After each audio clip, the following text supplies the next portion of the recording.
Audio Jungle. வணக்கம். Hitech news TV செய்திகள். சென்னையில் பாரடைஸ் ஃபுட் கோர்ட்டில் கெபாப் திருவிழா நடக்க இருக்கிறது. இந்த கெபாப் திருவிழாவானது ஹைதராபாத், பெங்களூரை தொடர்ந்து சென்னையில் நடக்க இருக்கிறது.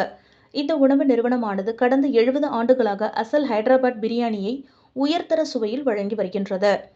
கெபாப் திருவிழாவானது ஆகஸ்ட் 1ஆம் தேதி துவங்கி நாட்டின் அனைத்து பகுதி கெபாப் உணவுகளையும் ஒரே இடத்தில் சுவைக்கும் வாய்ப்பை சென்னை மக்களுக்கு வழங்குகிறது.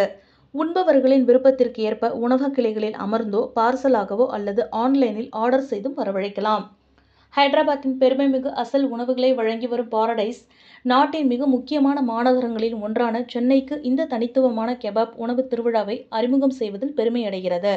அதேவேளையில் அசல் சுவை மனத்தை உறுதி செய்வதுடன் சுகாதாரமான சூழலில் உயர் பாதுகாப்பு நடைமுறைகளும் பின்பற்றப்படுகின்றன.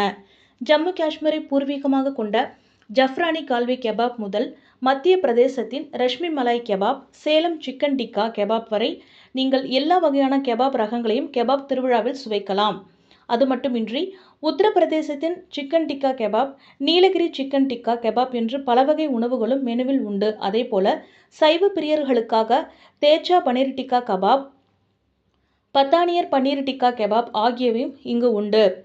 பாரடைஸ் ஃபுட் கோர்ட் பிரைவேட் நிறுவனத்தின் தலைமை செயல் அலுவலர் திரு ராவிந்தர் சிங் அவர்கள் பேசும் பொழுது, சென்னையில் கெபாப் திருவிழாவை நடத்துவதில் நாங்கள் பெருமகிழ்ச்சி அடைகிறோம். இது ஒரு துவக்கம் மட்டுமே. எங்கள் கிளைகளை மேலும் விரிவுபடுத்தவும், மெனுவில் உள்ள நிறைய புது உணவுகளை சேர்க்கவும் திட்டமிட்டு இருக்கிறோம். எங்களது வாடிக்கையாளர்களுக்கு தரமான ஈடு இணையற்ற விருந்தோம்பல் அனுபவத்தை தருவதே எங்களது நோக்கமாகும் என்று கூறினார். அவரை தொடர்ந்து Paradise food court private limited நிறுவனத்தின் உணவு தயாரிப்பு பிரிவின் துணைத் தலைவர் திரு ஸ்வதந்திர கௌதம் அவர்கள் தெரிவித்திருப்பதாவது, எங்களது எல்லா உணவு தயாரிப்பிலும் என்னென்ன பொருட்களை சேர்க்க வேண்டும் என்பதில் நாங்கள் வெகு கவனமாக இருக்கின்றோம். அசலான சுவையுடன் சிறப்பான பாதுகாப்பு நடைமுறைகளும் பின்பற்றப்படுகின்றன என்று அவர் கூறினார்.